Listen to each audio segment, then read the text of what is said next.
সেই পাখাটিও আমরা দেখতে পাচ্ছি সেটিও দুমড়ে মুচড়ে গিয়েছে। এবং ঠিক এই মুহূর্তে আমরা একটু আপনাদেরকে ধ্বংসস্তূপে নিয়ে যেতে চাই।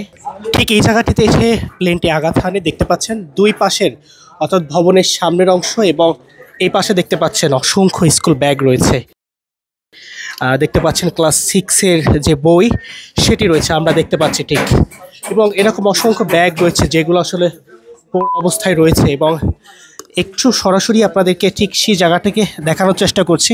একটি ব্যাগ সেটি পুড়ে গিয়েছে এবং আমরা পাশে দেখতে পাচ্ছি একটি বিস্কুট, অর্থাৎ বিস্কুটের প্যাকেট সেটি গলে সেই বিস্কুটের এক সাইড কিন্তু রয়েছে, আপনারা দেখতে পাচ্ছেন। ঠিক এভাবে করে এই সাইডটি ঘিরেই কিন্তু যে প্লেন সেই প্লেনটি আঘাত হানে এবং আমরা দেখতে পাচ্ছি পুরো জায়গাটি যেন ধ্বংসস্তূপে পরিণত হয়েছে।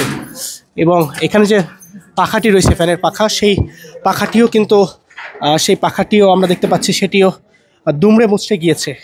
এবং ঠিক এই মুহূর্তে আমরা একটু আপনাদেরকে ধ্বংসস্তূপে নিয়ে যেতে চাই, যে জায়গাটিতে আসলে বেশি ক্ষতিগ্রস্ত হয়েছে যে জায়গাটি, এবং সেখান থেকে আপনাদেরকে একটু নিয়ে দেখাতে চাই আসলে যে ভিতরের যে অবস্থা সেটি দেখতে পাচ্ছেন। ঠিক এই জায়গাটি অর্থাৎ প্লেনটি সরাসরি এখান থেকে এসে এই যে জায়গাটি সেই জায়গাটিতে আঘাত হানে এবং এই জায়গাটিতে আমরা এখনও দেখতে পাচ্ছি যে অসংখ্য অবশিষ্ট অংশ, এবং যে জুতোটি কালকে আসলে ভাইরাল হয়েছিল সেই জুতোটি এখনও পড়ে আছে এবং চারপাশে কিন্তু পোড়া গন্ধ এখনও সেই গন্ধ পাওয়া যাচ্ছে।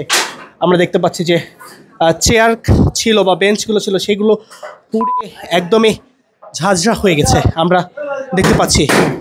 সেই পাশাপাশি এখান থেকে আপনাদেরকে আমরা একটু পাশে যে জায়গাটি সেই জায়গাটি অর্থাৎ এই জায়গাটি কিন্তু পুরোটি এখন পর্যন্ত পোড়া গন্ধে ভরা পুরো জায়গাটিতে, এবং আপনাদেরকে আমরা একটু পাশের রুমে নিয়ে যেতে চাই যে জায়গাটিও ক্ষতিগ্রস্ত হয়েছে। এবং দেখতে পাচ্ছেন ঠিক ক্লাসরুমের মধ্যে এখনও পোড়া গন্ধ সেটি রয়েছে এবং এখান থেকে উদ্ধার অভিযান শেষ হওয়ার পরেও এখান থেকে যে বাচ্চাদের যে জুতা আমরা সেটি কিন্তু এখনও দেখতে পাচ্ছি, ছোট ছোট বাচ্চাদের জুতা। এবং এখানে আঘাত হানার পরে এই পুরো জায়গাটি দেখতে পাচ্ছেন দেয়াল কিন্তু কালো হয়ে গিয়েছে।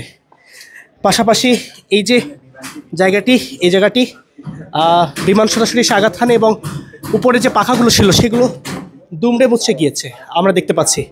পাশাপাশি যে কাঁচ ছিল সেগুলো তো ভেঙে গিয়েছে এবং ঠিক এই জায়গাটিতে এসে যখন বিমানটি আঘাত হানে তখন এই পাশটি জুড়ে এই দেখতে পাচ্ছেন পুরো জায়গাটি কিন্তু পুড়ে গিয়েছে, একদম ঝলসানো, মনে হচ্ছে কোনো ধ্বংসস্তূপ ঠিক ভবনটি।